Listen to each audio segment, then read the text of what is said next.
It's another tense morning across the border between Egypt and Gaza. At the Red Crescent warehouse in Al Arish, hundreds of trucks sit idle, engines off, their cargo packed with food, medicine and tents, relief that has yet to reach the people who need it most. Drivers sip tea under the desert sun, waiting for an order from Cairo or Jerusalem or Washington, any signal that the gates at Rafah will open once more. Israel's confirmation, announced late Tuesday night, has sent a shockwave through the fragile calm of the ceasefire. Officials say one of the bodies handed over by Hamas does not belong to any of the hostages kidnapped during the war. The news struck deep. Families who had spent days clinging to hope now face renewed confusion, grief and anger. Inside Tel Aviv's defense ministry, the reaction was immediate. The Israeli military said its Forensic Medical Institute had conducted examinations and determined that the fourth body returned by Hamas bore no match to any of the captives known to be held in Gaza. The other three bodies, they confirmed, belonged to Uriel Barouj, Eitan Levy and Tamir Nimrodi, three men whose families had been awaiting word since the early days of the conflict. A terse statement followed from the army spokesman's office, warning that Hamas must make all necessary efforts to return the deceased hostages. The phrasing was deliberate, controlled, but edged with frustration. Behind closed doors, intelligence officers are now trying to determine who the unidentified body belongs to and why Hamas handed it over as part of the negotiated exchange. That exchange, brokered under US mediation, was meant to mark a turning point. The truce had brought relief to both sides, 20 Israeli hostages freed alive, in return for the release of nearly 1,900 Palestinian detainees from Israeli prisons. The deal also included a commitment from Hamas to return the bodies of those who had died in captivity. 8 bodies were handed over within 48 hours, with 20 more expected. But then came Tuesday night's discovery and the uneasy question of what Hamas might be signaling. At Sheba Medical Center, one of the freed hostages, Maxim Herkin, arrived earlier this week, his face pale and thin after weeks in Gaza. Cameras captured him being wheeled through a corridor lined with soldiers and nurses. His family cried quietly behind him. For the survivors, the ordeal is over. But for others, those still waiting, still counting names, the nightmare continues.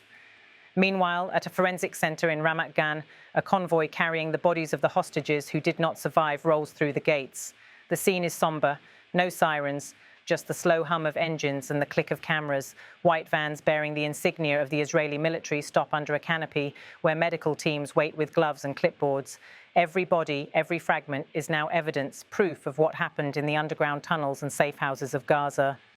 In Jerusalem, the political response has been swift and divided. Israel's National Security Minister Itamar Ben-Gvir wasted no time in accusing Hamas of manipulation. They are playing with the emotions of the families, he said in a post shared on his official account. They hand over bodies to buy time and sympathy while they continue to hide the truth. Ben-Gvir, a far-right figure in Netanyahu's coalition, has also called on the government to cut off humanitarian aid to Gaza, arguing that the flow of supplies rewards Hamas rather than pressures it. But within the cabinet, not everyone agrees. According to reports on Cannes Public Television, the government is expected to authorize the reopening of the Rafah crossing as early as Wednesday. That decision would allow roughly 600 trucks to enter Gaza in a single day, an unprecedented volume since the ceasefire took effect. The shipments include United Nations aid convoys, deliveries from authorized NGOs, private sector donations, and supplies from donor countries. For Egypt, this represents a delicate balance. Cairo has played the role of intermediary throughout the truce process, hosting intelligence officers, Red Cross envoys, and representatives from both Israel and Hamas in closed-door talks. Yet the situation in Al Arish and Rafah remains unpredictable. The Egyptian Red Crescent, now the main logistical partner for humanitarian transfers, says it can only move supplies once Israel gives formal clearance. Every crate of food, every bag of flour, every vial of medicine is inspected, logged and photographed before departure. The scene at Rafah tells its own story. Long lines of aid trucks stretch along the desert highway, their sides marked with UN logos and national flags: Jordan, Qatar, the United States, France. Many of the drivers have been waiting for days. Some sleep in their cabs, others sit on the road, praying or talking quietly on their phones. For them, This is not just a mission of mercy. It's a test of endurance in a crisis with no clear end. Back in Israel, families of the hostages gather once again outside the Defense Ministry in Tel Aviv. They hold up photos, smiling faces printed on placards, and light candles beneath banners that read, "Bring them home." Each family has its own story, its own pain.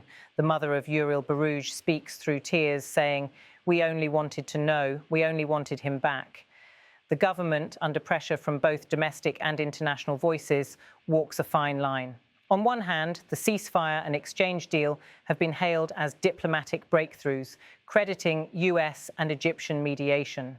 On the other, the mistrust runs deep. For Prime Minister Benjamin Netanyahu, the political calculus is complex. Every move toward easing restrictions risks backlash from his right-wing allies. Every delay in aid or repatriation risks condemnation abroad. The United States, which brokered the deal, continues to call for restraint. American officials, speaking off record, say Washington remains committed to ensuring the truce holds, at least long enough to stabilize humanitarian flows and recover all remaining captives. Yet even in Washington, confidence is waning. The misidentification of a body handed over by Hamas is more than a technical error. It's a blow to the fragile structure of trust built over the past week.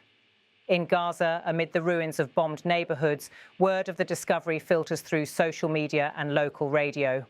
For many Palestinians, it's seen not as a scandal, but as another episode in a long, brutal conflict that continues to claim lives and distort truths. In the hospitals of Khan Yunis and Deir al-Balah, doctors say they have received dozens of unidentified remains over the months of war. Without proper systems of record, the lines between combatants, civilians and hostages have blurred beyond recognition. At the same time, humanitarian agencies warn that Gaza's medical infrastructure remains on the verge of collapse. The reopening of Rafah is not just about food and water, it's about fuel for hospital generators, medical kits and chlorine tablets to prevent disease. A senior UN official tells AFP that every hour of delay costs lives. But the politics of aid are ruthless. Every convoy that crosses the border is a negotiation between military priorities and human desperation. Inside Israel's parliament, the debate grows fiercer. Opposition members accuse the government of mishandling the verification process of the bodies. Some demand an independent review. Others say the focus must remain on rescuing those who are still alive. In an emotionally charged session, one lawmaker shouted, "We have lost enough. Stop turning this into another political war." For now, the Army's investigation continues. Specialists from the Forensic Medical Institute are examining DNA, dental records, and recovered personal items to determine the identity of the unidentified body. International observers from the Red Cross have been informed, but have declined to comment publicly. What remains certain is that the discovery adds another layer of uncertainty to an already fragile ceasefire. Across the Mediterranean, diplomats scramble to keep the truce alive. The Egyptian Foreign Ministry has reportedly reached out to Qatari mediators to ensure Hamas continues to comply with the terms of the exchange. Meanwhile, UN Secretary-General Antonio Guterres has urged both sides to uphold the principles of humanity and truth. In the streets of Jerusalem, opinions are split. Some see the reopening of Rafah as a moral duty, a necessary gesture to prevent starvation and disease among civilians. Others call it a mistake, arguing that Hamas uses the aid as cover to regroup and rearm.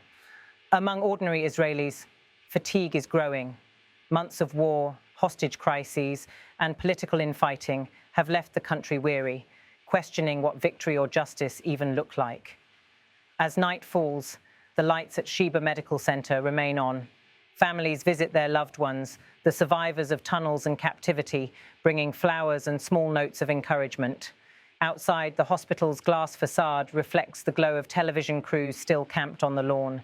In the distance, the hum of traffic mixes with the faint wail of sirens, a reminder that even in ceasefire, peace feels fragile, temporary. And somewhere beyond those borders, in the darkened streets of Gaza, more families wait for answers of their own. Whether inside hospitals, shelters, or the ruins of their homes, they too search for names, for certainty, for some sign that the world still sees them. This is the uneasy balance of the moment, a truce that is neither victory nor peace, but a pause filled with mourning and mistrust. For Israel, the mistaken body is a painful reminder that not every deal brings closure. For Gaza, the reopening of Rafah may bring a lifeline, but not yet relief. And for the region, the question remains, how long can a ceasefire built on such fragile ground truly hold?